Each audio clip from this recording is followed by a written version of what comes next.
Halo, Assalamualaikum warahmatullahi wabarakatuh. Waalaikumsalam, halo Bu Iya, apa kabar? Halo, Long time no see Budila. ya. Ya, selamat datang di kelas studi kelayakan bisnis bersama Iya, SIE Surakarta. halo semuanya. BTW, Eh, baru 7 mm-mm. moyang ya di sini berarti ya? Kenapa, Bu? Baru 6 moyang, nggak usah bu-buan kali ya. Tua banget kita. Iya, ya. Jadi, ya kan ini lagi di kampus ya. Jadi Iya harus sih. tetap panggil Bu. Jadi, mungkin bisa cerita dulu ini saya dan Budila ini teman kuliah ya. Bisa Hmm. dibilang seperti itu. Dan Budila sudah bedanya kalau saya tuh orangnya kuliah terus, tapi kalau Budila ini banyak pengalamannya, Nggak juga sih, sama terutama aja kok sebenarnya. di bidang wirausaha ya. Iya. Betul banget. Jadi memang pas banget Bu, kali ini di kampus STI Surakarta saya lagi ngajar studi kelayakan bisnis. Nah, di sini banyak sekali mungkin nanti yang bisa di-share oleh Budila kepada para mahasiswa untuk memberikan inspirasi gimana sih sebenarnya dunia wirausaha itu. Boleh nih, tapi paling juga pengalaman saya nggak banyak ya dibanding yang lain. Bu Hia juga kalau nggak salah pernah berwirausaha juga ya. Belum sih, Iya. maksudnya belum belum sampai sebesar kayak Budila gitu. Iya, tapi pernah. Oke, saya kenalkan dulu narasumber kita di hari ini. Jadi ini adalah Zoom meeting yang terakhir ya. Tapi sebentar-sebentar ya. Saya lihat dulu ada message dari Mas ini. Oh, bukan, bukan, bukan. Saya kira ini message dari ini. Message dari admin. Ternyata bukan. Oke. Saya buka aja ya kalau begitu. Assalamualaikum warahmatullahi wabarakatuh. Waalaikumsalam warahmatullahi wabarakatuh.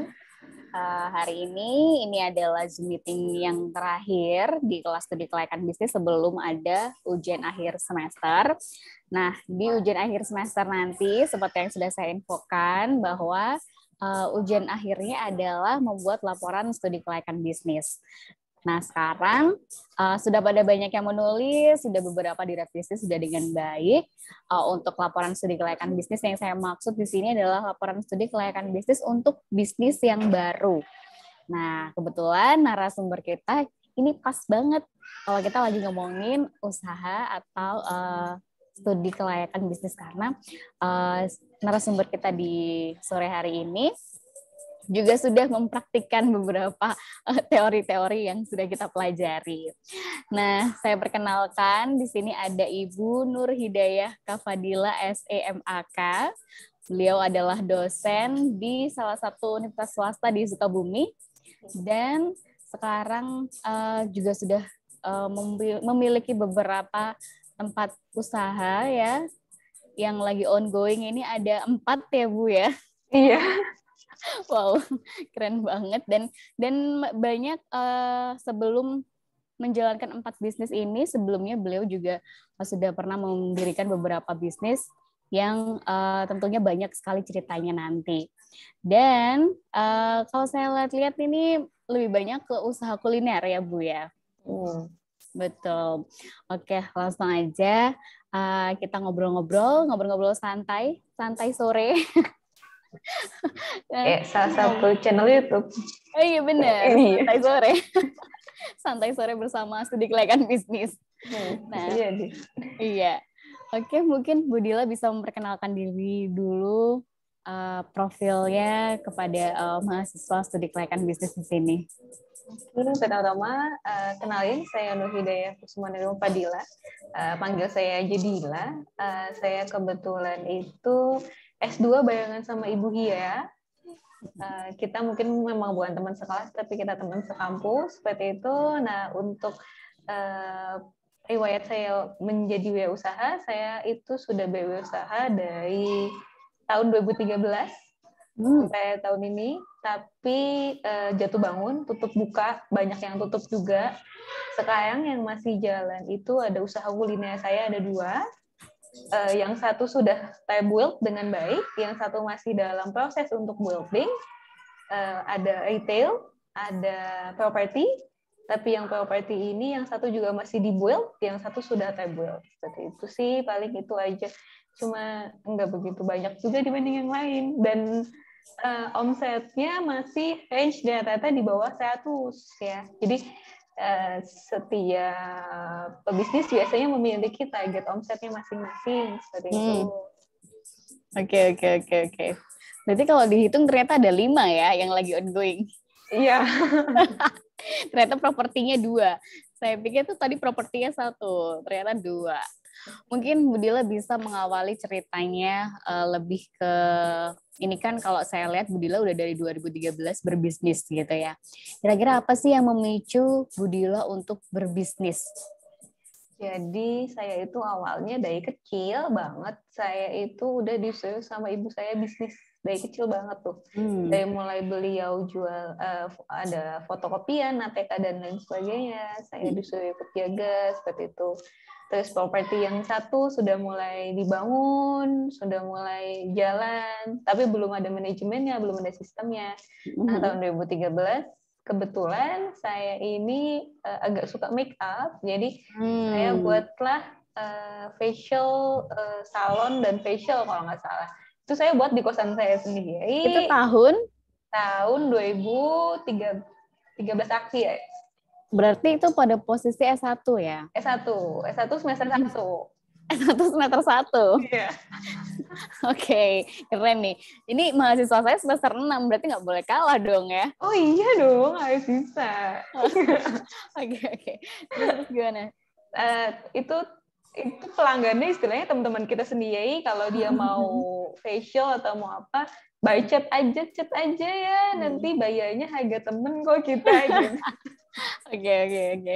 Kayak gitu sih. Itu karena pemicunya adalah salah satu mata kuliah juga tuh. Jadi gini, di BINUS. Benar. Gimana?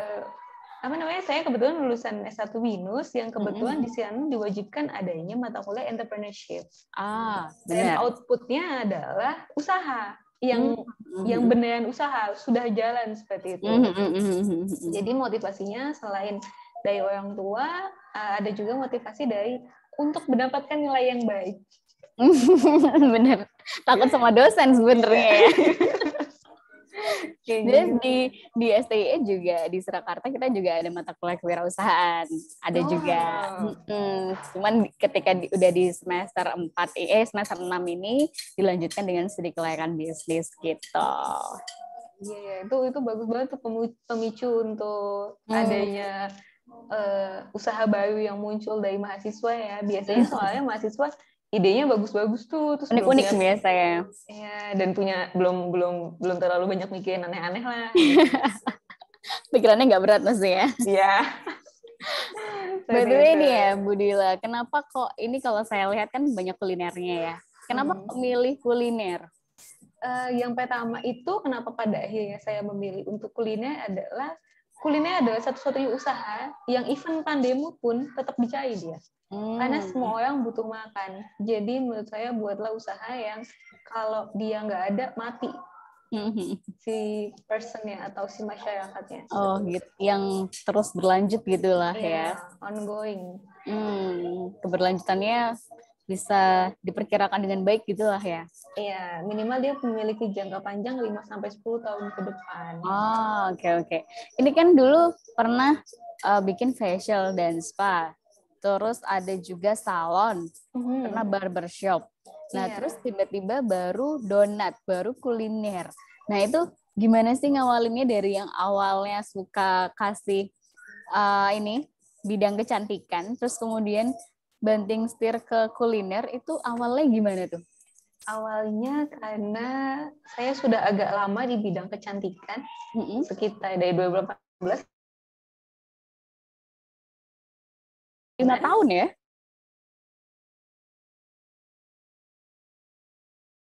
Ini kayak ini. Nah, di 5 tahun ini ternyata kan kita ini akuntansi kan ya? Nah, ternyata di 5 tahun ini break even point aja istilahnya belum. Lalu ternyata tidak terlalu banyak si peminat si masalah kecantikan ini dari tahun 2013 sampai tahun 2018.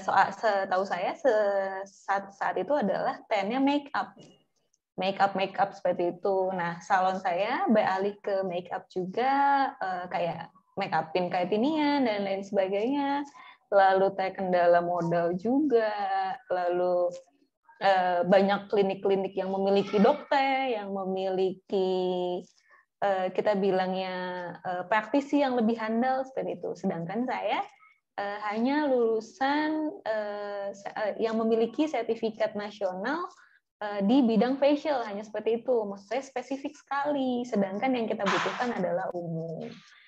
Jadi saya terjun ke kuliner itu, saya berpikir bahwa akan lebih baik lanjutan sepertinya di bidang kuliner ini dengan modal yang tidak terlalu banyak. Dan kebetulan memang saya juga suka masak seperti itu. Jadi memang dari tahun 2013 itu saya juga sering tuh kayak ikutan les-les masak apa, di mana, lagi trending apa gitu. Gitu sih. Itu juga jatuh bangun sebenarnya di awal-awal karena banyak yang ada yang tutup juga. Itu mulainya di mana tuh untuk bisnis kuliner pertama? Yang donat itu ya? Iya, sebenarnya yang donat itu mulainya kalau kalian tahu Simpang 5 Semarang, saya mulai di Simpang 5 tuh. Wow. Saya Belum mulai mananya tuh? dekat depan BI. Ah, Depan BI. oke.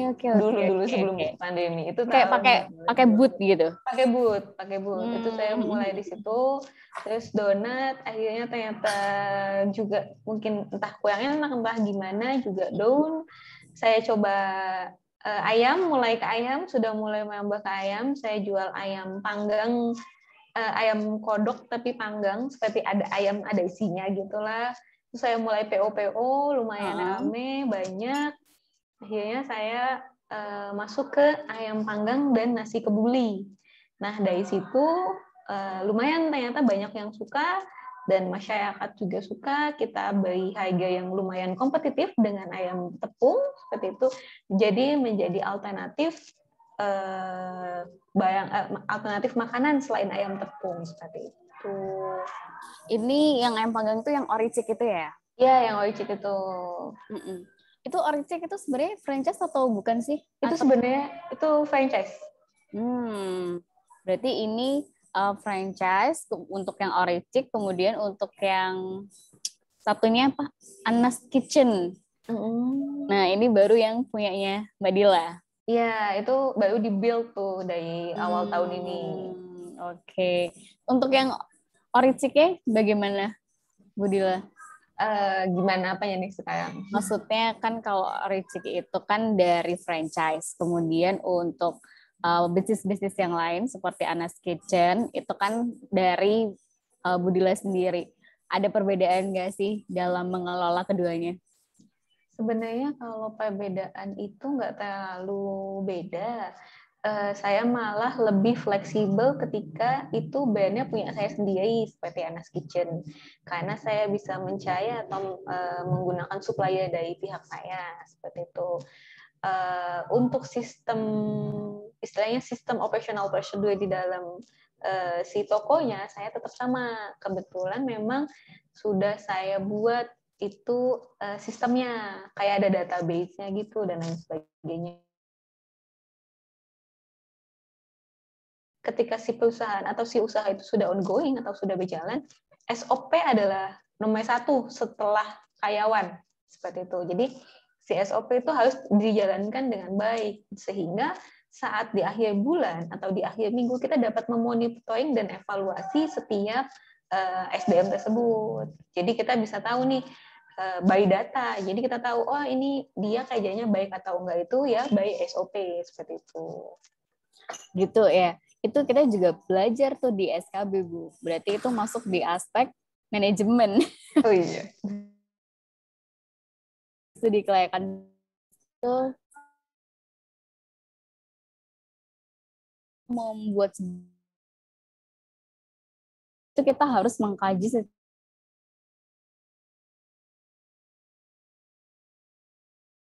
statement itu? Apakah emang iya? Si wajib. Terdengar klise Itu ya.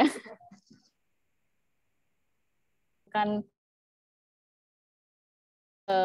kuliner melakukan dulu atau gitu. saya jualan. Mereka suka apa?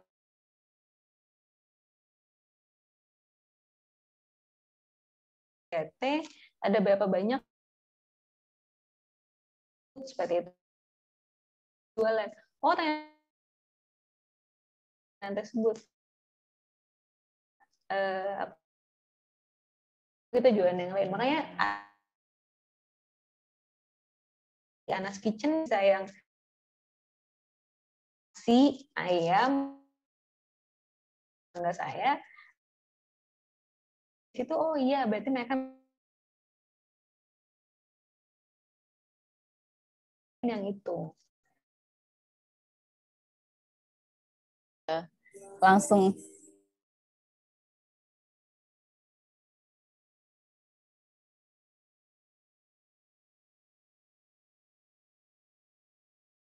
tes langsung.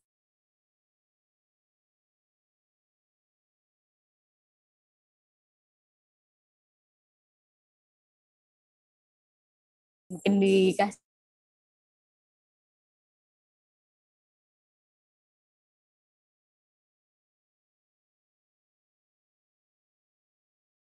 si pas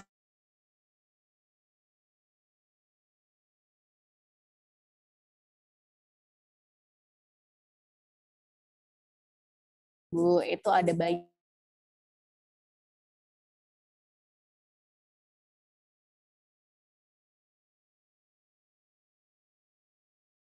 itu kalau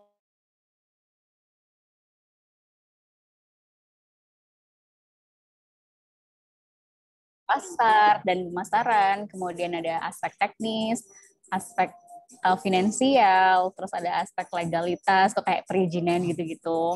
Kalau aspek manajemen atau SDM, kayak yang Ibu bilang tadi SOP, kemudian ada aspek lingkungan atau aspek sosial dan ekonomi.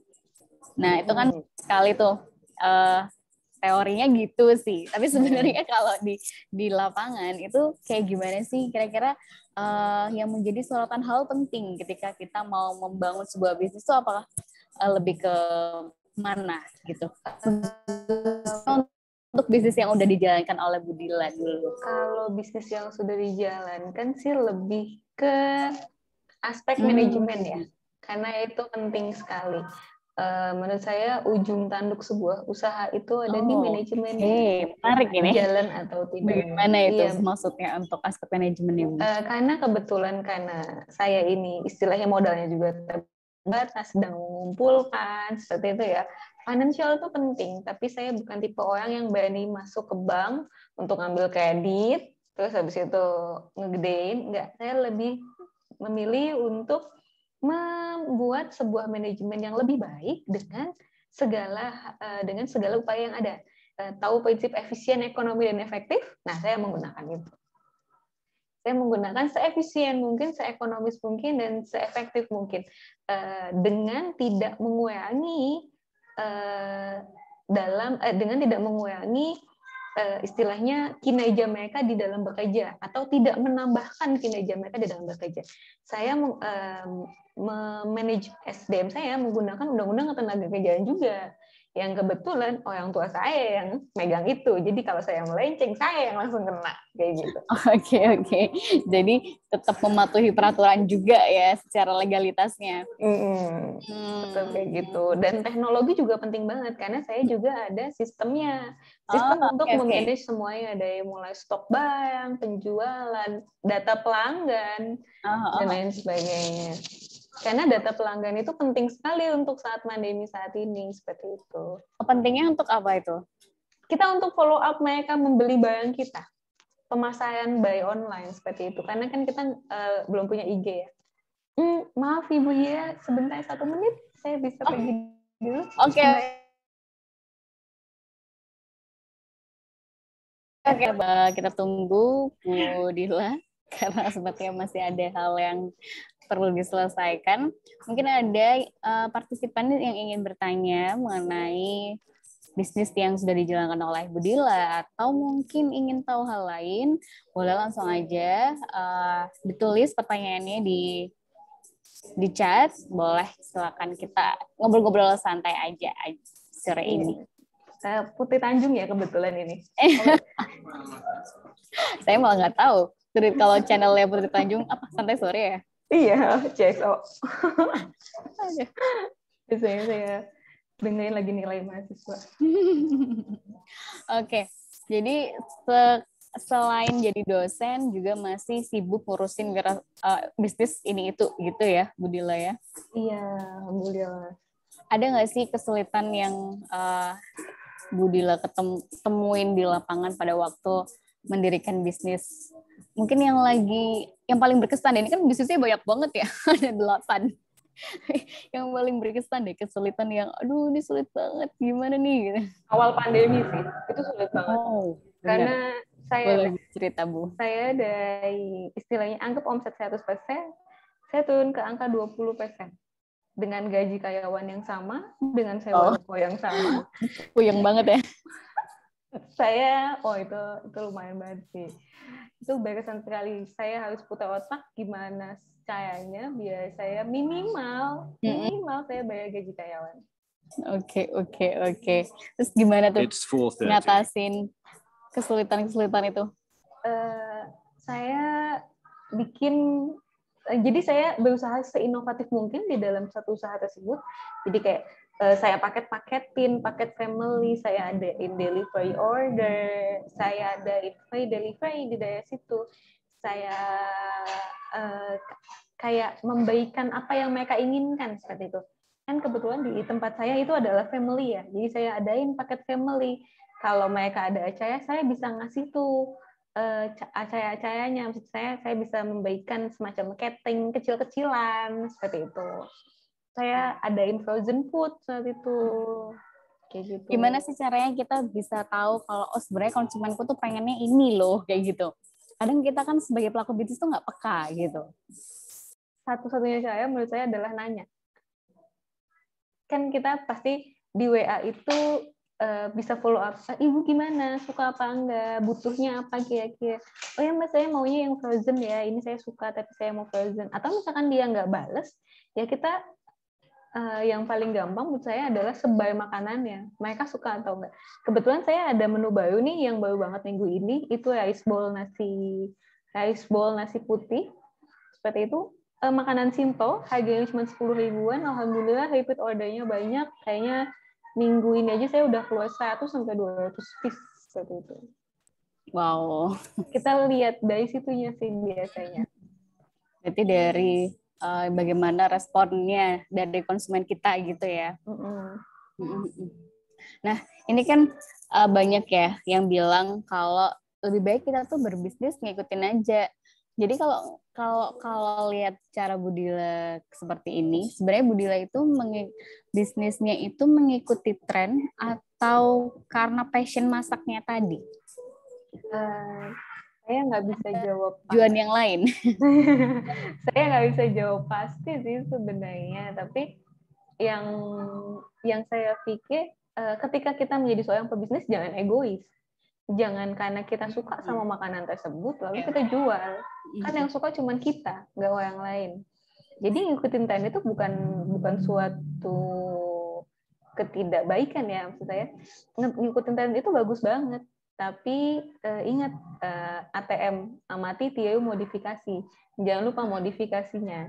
Ya, amati, tiru, dan modifikasi. Tetap dipakai ya itu ya. Tetap. Jadi kita juga nggak usah yang pintar-pintar banget buat bikin usaha apa gitu yang lucu banget. Oh, gitu ya. Nggak usah, yang penting jalan. Nanti kalau udah jalan, lama-lama pelan-pelan kita tahu apa yang kita mau.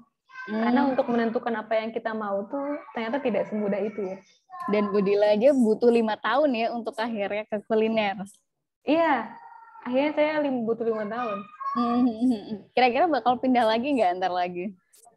Enggak. Sepertinya sih enggak. Atau mungkin agak-agak pindah ke properti yang lain itu sepertinya lebih menguntungkan. Oh gitu ya. Oh ya, ini ada propertinya juga ya Bu ya. Boleh dong ceritain tentang propertinya Bu? Properti saya itu bukan yang jual beli rumah, jual beli tanah kayak gitu-gitu, bukan. Saya lebih ke penyewaan kamar atau bisa dibilang kos-kosan seperti itu. Tapi kebetulan alhamdulillah memang saya hanya manajemen ya kebetulan juga. Jadi bukan punya saya. Itu saya hanya memanage kosan orang tua saya. Nah itu juga dari awalnya agak panjang ceritanya, dari mulai gimana anak kosan, sistem servisnya, apa yang mereka inginkan, seperti itu sih. Tapi tetap enak mana nih, kuliner atau properti? Kan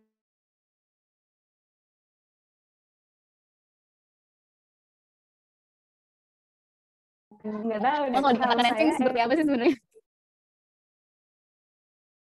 hal di sana inovasi, saya bisa berdampak langsungnya itu cepat. Jadi kayak ibu suka nggak? Iya suka, saya suka, anak saya suka. Itu yang saya seneng kayak gitu. Tapi kalau sewa kos-kosan, kos-kosan seperti itu enaknya ya karena memang dia memiliki nilai jual yang lebih. Oke. Tapi modalnya juga tinggi ya. Iya, BEP-nya juga lama. BEP-nya lama juga, bener. Kalau makanan BEP-nya cepet gitu ya? Kalau makanan BEP-nya lumayan cepet, tapi kita lihat lagi cara manage kita soal makanan tersebut gimana. Ini untuk retailnya, ini retail apa ya Bu?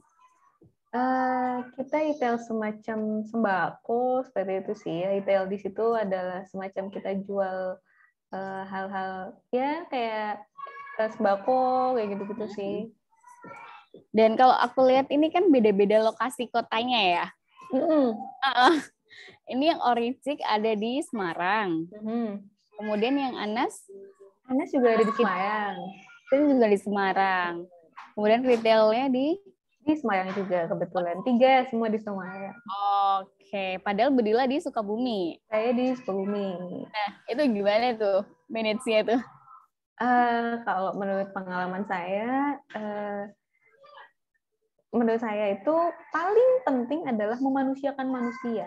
Ketika kita memiliki usaha, yang paling penting adalah memanusiakan manusia. Manusiakanlah karyawan-karyawan kalian seperti kalian ingin diperlakukan. Maka karyawan-karyawan kalian akan memberikan feedback yang baik kepada kalian. Kayak gitu sih kalau saya. Wah, ini menarik sekali insight-nya. Berarti justru yang penting itu emang benar kata Budila ya, aspek manajemen ya. Ketika manajemennya nggak baik, seomset kalian misalkan 100 juta, 200 juta, paling kalian cuma dapat 10 juta. Karena kalian tidak mencoba memanusiakan dia sebagai manusia. Ini menarik, ini maksudnya memanusiakan manusia itu gimana? Apakah dengan gaji yang baik atau gimana?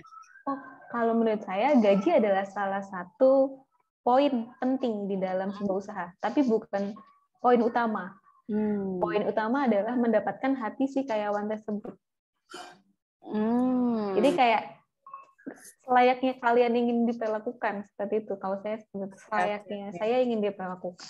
Mungkin bisa menganggap karyawan itu adalah partner gitu ya. Kayak temen. Lama-lama kalau misalkan kalau saya itu lebih suka gaji kasih dulu pahitnya. Nanti kalau di ending dia emang kerjanya bagus ya kita kasih bonus. Maksudnya gimana tuh pahitnya tuh? Kita kasih dulu pahitnya, anggap deh gaji range UMR Semarang 2,2 ya kalau nggak salah. Kasih aja dulu gaji range 2,2, kita bilang gaji kamu 22 ya, kalau ada bonus ya nanti ada bonus insya Allah, tapi kalau misalnya nggak ada ya saya berusaha untuk ada seperti itu, kita berikan pengertian. Tapi kalau misalkan dia memang pekerjaannya baik, inisiatif, bertanggung jawab seperti itu, nanti di ending di akhir bulan kita bisa ngasih dia angka 3 juta ya kita kasih 3 juta. Ini ya terima kasih untuk kerja keras kamu. Oke, untuk perhitungan bonusnya itu gimana? Apakah diambilkan dari keuntungan kita, mengurangi keuntungan kita, atau gimana? Atau ada hitungannya khusus? Kalau saya sebenarnya seharusnya ya, meskipun saat ini memang tidak bisa dilakukan karena pandemi, maksimal karyawan itu persentasenya 12% dari omset. Jadi kita di range itu. Kalau misalkan ternyata 12%? 12% dari omset. kecil, angka yang cukup kecil, karena kalau untuk kuliner itu maksimal bahan baku tuh sekitar 50-60%. Jadi anggap kalau misalkan kita 100 juta omsetnya, bahan baku itu maksimal di 60 juta. Selebihnya ada biaya listrik, biaya tenaga kerja, seperti itu. Nah, biaya bahan baku otomatis kalau misalkan 12% dari angka 100 juta adalah 12 juta. Kalau kita memiliki 3 karyawan, berarti kita bisa memberikan mereka 4 juta per bulan. Oh, gitu ya. Edge-nya di situ. Oke. Ini kita masih punya lebihnya. SKB nih. Ya, mungkin di mata kuliah lain yang lebih spesifik kayak kewirausahaan mungkin ada ya. Kayaknya investment biasanya. Kan kita mesti ngitung BEP-nya kita mau kapan. Tapi tidak bisa dilakukan saat ini ya. Karena pandemi ini. Karena pandemi. Saya itu gaji karyawan itu untuk saat ini ada di angka 25%. Karena omsetnya turun jatuh kan. Oke. Kalau khusus spesial pandemi nih, itu kan kesulitan banget ya Bu ya. Apa nih tips-tipsnya mungkin untuk beberapa mahasiswa yang sekarang juga sudah punya bisnis, kira-kira bisa terinspirasi juga dari Bu Dila untuk mengatasi pandemi khususnya di bidang kuliner nih. Kalau saya cobalah bikin frozen food dan jual ke teman kalian, minimal itu. Kalian dari situ kan bisa punya pelanggan. Dari pelanggan kalian ini punya teman-teman biasanya, minta tolong di-share kayak gitu. Kita nggak usah yang gede-gede sampai coba endorse artis gitu. Kalau misalnya kalian punya uangnya, wah saya mendukung sekali. Alhamdulillah sekali juga kalian memiliki uang untuk bisa endorse dan lain sebagainya. Wah keren banget tuh bisa dapat. Kita cobalah kasih ke teman-teman kita yang dimakan lagi pandemi kan nggak boleh kemana-mana. Terus jangan lupa copywriting sama kalian latihan Canva. Fotografer itu penting, fotografi sebuah produk. Oke, berarti sebagai pelaku bisnis itu juga nggak boleh capek belajar ya? Nggak boleh. Belajar Canva pun harus mau gitu ya? Ayo, saya sampai punya Canva Premium ya. Oh gitu. Jadi nggak cuma belajar masalah bisnis doang, tapi juga harus mau belajar gimana cara pemasaran juga gitu ya. Strategi pemasaran yang paling ampuh apa sih, Bu? Waduh, karena saya baru, jadi saya nggak tahu deh. Strategi pemasaran paling ampuh. Menurut saya, yang udah pernah Ibu cobalah, apakah itu jual ke teman lebih efektif atau pakai endorse, apakah itu efektif atau gimana? Klise banget sih kalau saya itu jual ke temen ya. Karena saya itu pernah endorse beberapa kali dan nggak ada dampaknya ternyata. Ternyata followersnya, atau entah saya yang salah karena saya kurang riset, ternyata followersnya kurang mengena. Dan menurut saya endorse paling oke itu di Instagram, langsung di IG-nya. Kan ada tuh promote Instagram, iklan di Instagram. Daripada endorse ya. Karena uangnya juga menurut saya nggak beda jauh lah. Paling itu 3 hari untuk lingkup yang agak kecil, itu paling 100.000 untuk 3 hari. Oke. Berarti advertise di Facebook gitu juga oke kali ya? Oke. Malah sekarang Facebook lagi oke loh untuk makanan-makanan frozen. Karena kita jangan lupa target pasar kita siapa.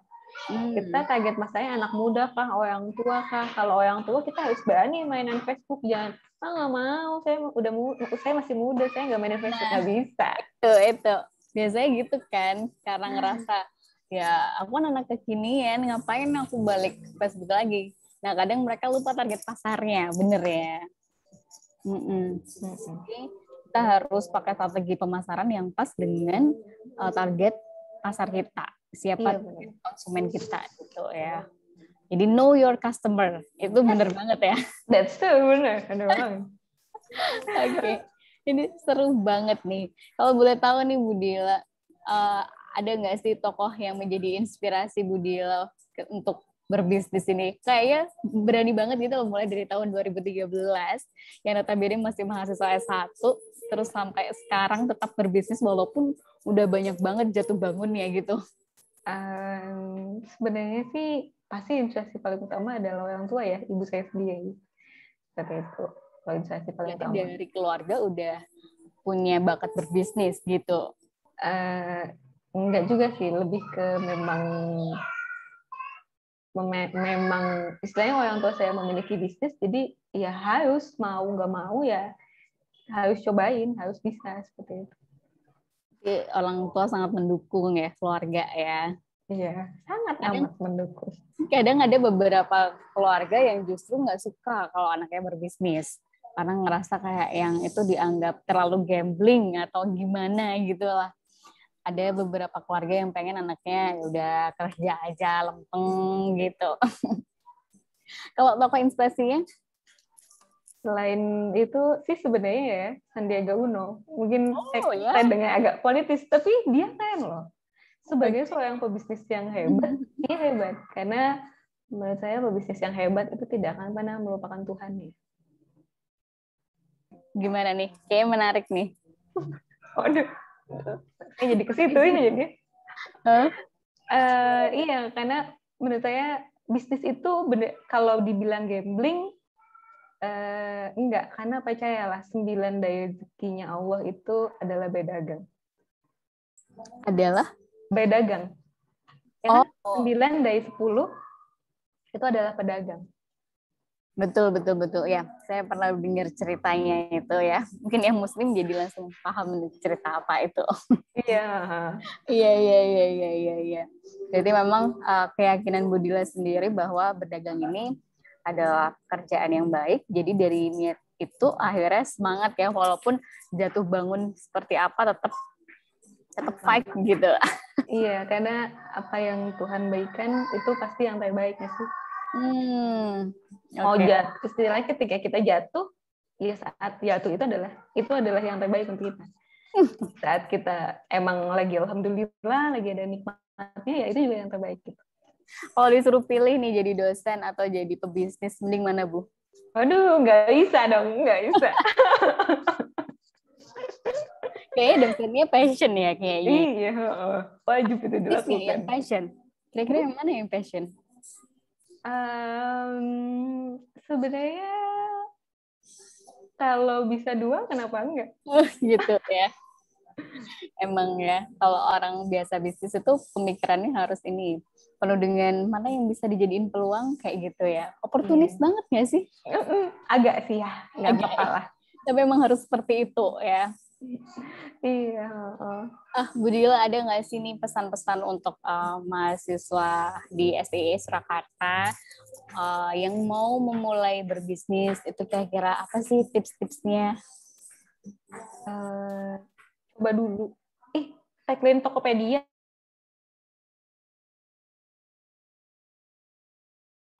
Oke.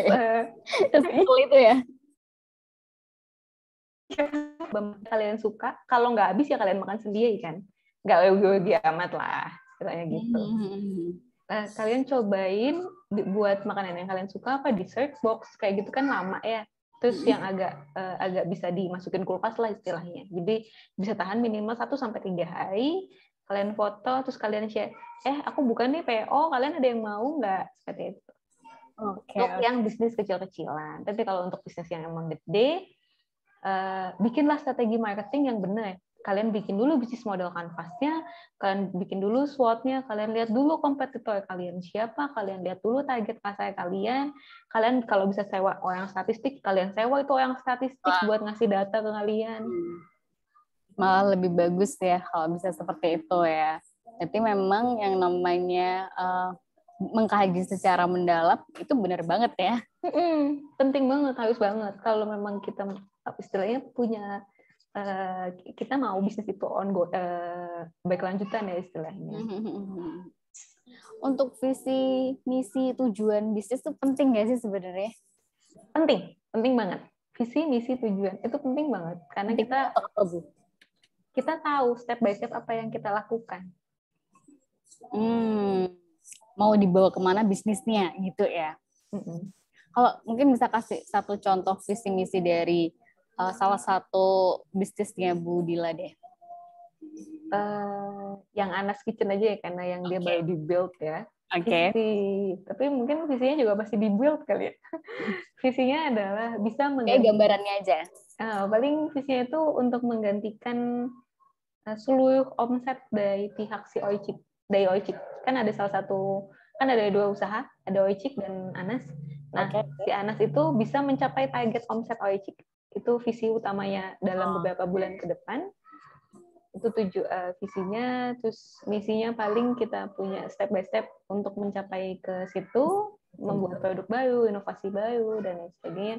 Sebenarnya tujuan bisnisnya adalah untuk dapat menggantikan, untuk dapat bersanding bersama dengan Oicik.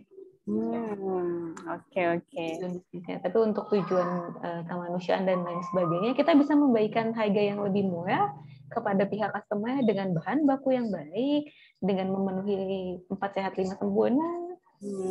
Jadi istilahnya kalangan bawah pun bisa tuh makan yang ala-ala kayak mangkuk nenek dengan harga-harga yang jauh di bawahnya. Oke. Berarti salah satu kunci suksesnya si Anas Kitchen ini mungkin bisa dibilang harga juga masuk ya, harga produk ya. Nah, itu untuk kita bisa berani biar harga produknya itu bersaing atau bisa dikatakan oke, ini yang paling affordable. Nah, itu apakah kita harus bisa cari pemasok yang oke dengan harga yang oke atau ada teknik lain biar kita menekan harga? Selama ini itu selain mencari supplier yang oke, jangan lupa supplier itu manusia ya. Jadi manusiakanlah dia. Kalau misalkan kita punya sesuatu, kita punya apa, kita kasih ke dia. Lama-lama dia akan memberikan harga termurah ke kita. Saya sampai punya supplier yang kayak ibu saya sendiri. Oke. Saya punya satu supplier plastik packing, itu penting sekali karena packing itu penting untuk customer. Keindahan, kemudahan, kepraktisan sebuah packing itu kan penting untuk customer. Sedangkan packing itu biasanya mahal. Untuk kita bisa down harganya sampai paling bawah adalah ketika kita punya supplier yang emang ngasih harga kita harga agen bahkan. Seperti itu. Oke. Balik lagi ya, memanusiakan manusia. Entah itu mulai dari karyawan, supplier, customer, semuanya ya. Ibarat kayak kerja itu harus dari hati gitu lah ya. Iya. Oke. Karena dengan gitu nanti nilai-nilai positif akan muncul. Ini unik sekali loh Dila ini. Karena itu nggak ada di buku, Bu. Oh iya, ya ampun. Ya, di buku mah kita harus bikin ternyata kebanyakan omset yang dibicarain kan. Gimana cara mendapatkan omset yang maksimal. Dan ya begitulah ya namanya buku tulis. Pasti buku textbook pasti teorinya seperti itu. Kadang dibaca aja rumit gitu, apalagi diaplikasikan. Tapi pengalaman saya belum tentu valid. Mungkin kalau misalkan posisinya Sandiaga Uno ya pasti mungkin seperti itu mungkin ya. Seperti itu. Kita harus by data lah. Pastinya setiap pelaku bisnis punya pengalaman masing-masing ya. Mungkin di sini partisipan ada yang ingin bertanya, silakan langsung dinyalain aja recordnya atau bisa tulis pertanyaannya di chat. Selagi masih ada Budila di sini, kita ada waktu 8 menit lagi untuk tanya jawab. Mungkin ada yang penasaran dengan berbagai usahanya Budila yang sudah pernah dijalankan. Nah, ini saya punya pertanyaan menarik nih, Bu. Sambil nunggu mahasiswa ya. Nah, ini kan dulu di kecantikan, kemudian pindah ke kuliner. Nah, itu apa sih yang membuat di kuliner ini kemudian di kecantikan itu kemudian Budila bisa dikatakan udahlah aku nggak mau ngelanjutin kecantikan lagi. Sebenarnya agak klise ya dan mungkin terlalu aneh mungkin ya terdengarnya.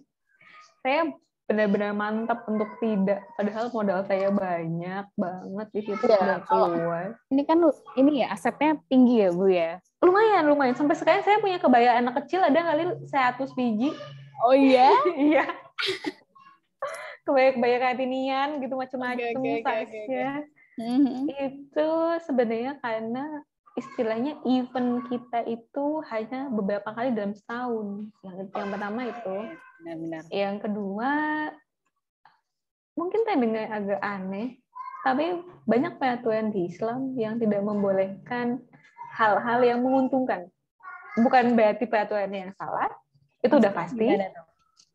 Seperti ini, sulam alis ramai nggak banyak di banyak salon? Ramai kan? Sedangkan di kita boleh, di agama saya nggak boleh. Oke. Sulam bibir, eyelash extension, taik, suntik, botok, dan lain sebagainya. Nah, kebetulan kan di agama saya tidak boleh. Dan kebetulan saya juga tidak ingin melanggarnya. Jadi, ya sudah, lebih baik saya mengikutinya, dan alhamdulillah ketemulah di kuliner. Malah dibukakan jalan ya ternyata ya, Bu. Iya, saya juga baru sadar barusan. Oke, jadi berawal dari ini ya, tekad pribadi yang kemudian akhirnya membuat Budila bisa langsung terjun ke dunia kuliner gitu. Iya, itu juga agak ditentang sekali saat itu. Saya nggak diajak ngobrol beberapa bulan ya. Oh, dari pihak orang tua nih, karena tiba-tiba melenceng ya. Iya, dia, anak saya gimana nih ini? Nah, bener banget. BP udah pindah aja gitu. Iya. Oke. Nah, dulu Mbak Dila pada waktu memilih kuliner, itu ada kayak les masak atau apa gitu nggak sih? Saya apa enggak? Saya les masak itu dari SMA. Oh ya? Iya. Oke. Saya sampai punya sertifikat. Udah punya bakat ya? Enggak sih, lebih ke memang kewajiban. Sebelumnya itu saya pernah wawancara dengan salah satu pebisnis juga di minggu kemarin. Itu dia bisnisnya kopi. Dan dia mengatakan kalau hal yang terpenting dari bisnis kopi itu adalah mengetahui produknya dengan baik sampai akhirnya kita bisa transfer knowledge produk. Jadi hal yang terpenting dalam bisnis dia itu adalah transfer knowledge produknya. Nah, itu apakah juga berlaku di bisnisnya Budila, khususnya yang Oricik dan Anas Kitchen itu tadi? Oh iya, harus penting sekali. Kita harus tahu persis apa yang saya bilang SOP tersebut adalah kita harus tahu persis produk tersebut sampai di tangan customer itu dengan kualitas 100. Maka ketika kita mengajarkan karyawan kita harus membuat minimal itu 99. Si karyawan bisa membaikkan produk ke customer itu di angka 99 seperti itu. Makanya maksudnya saya 90 nilainya 99. Jadi benar-benar paham gitu ya. Makanya saya kalau misalkan saya di Sukabumi nih, saya nggak bisa cobain makanannya karyawan saya biasanya ngajain kan by phone, by Zoom. Terus habis itu setelah itu disebar, mereka nggak tahu kalau saya biasanya manggil teman-teman saya untuk beli, untuk habis itu saya review. Teman-teman saya suka apa enggak nih? Oke. Kayak gitu. Nanti saya dapat feedback dari mereka. Setelah saya dapat feedback, saya coba kasih tahu ke mereka. Oh iya, memang kayak gitu. Habis itu saya revisi lagi, sampai memang jadi satu produk yang saya build. Oke. Jadi udah ada jurinya khusus ya di Semarang ya? Iya, meskipun tidak ada yang tahu. Oke. Tapi karyawan tahu nggak kalau itu adalah jurinya? Nggak tahu. Oh, jadi emang kayak apa ya, sidak gitu ya? Iya, random test aja. Iya, benar. Oh, itu benar ya untuk menguji seberapa bagus SOP-nya yang udah kita jalanin. Oke, menarik tuh. Jadi buat yang udah ada bisnis, bisa nih triknya dipakai. Ada namanya nggak untuk strategi itu, Bu, namanya?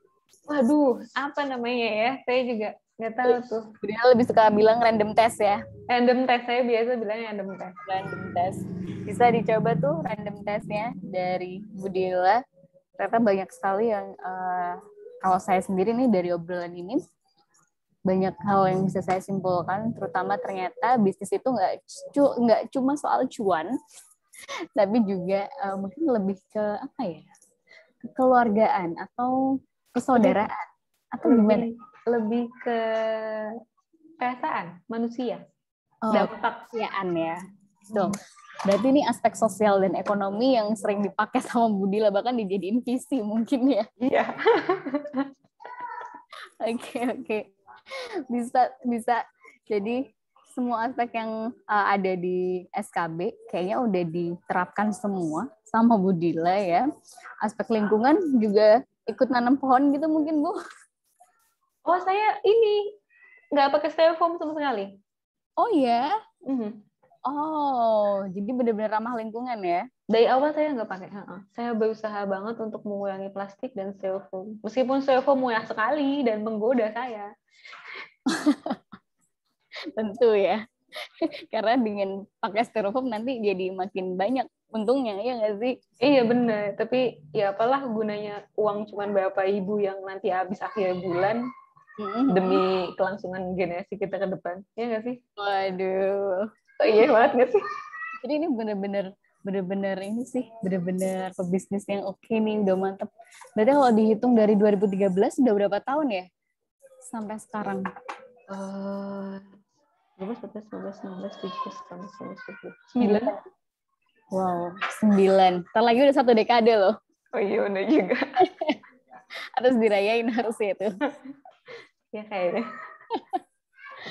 Oke, terima kasih Bu Dila atas waktunya. Sama-sama Bu ya. Terima kasih juga untuk mahasiswa yang sudah hadir di sini, terutama Bu Dila yang sudah memberikan banyak sekali pengalamannya, mulai dari facial and spa sampai yang properti sekarang udah didirikan ya. Semoga lancar untuk bisnis-bisnisnya dan untuk mahasiswa di SDI Surakarta. Semoga terinspirasi dari cita-cita Ibu Dila dan bisa dijadikan semangat khusus atau dijadikan motivasi untuk akhirnya berani. Yang sebelumnya nggak berani jadi berani. Yang udah berjalan makin yakin dengan usahanya gitu. Semangat semuanya. Saya ucapkan terima kasih kepada Bu Dila dan saya akhiri meeting Zoom di sore hari ini. Wassalamualaikum warahmatullahi wabarakatuh.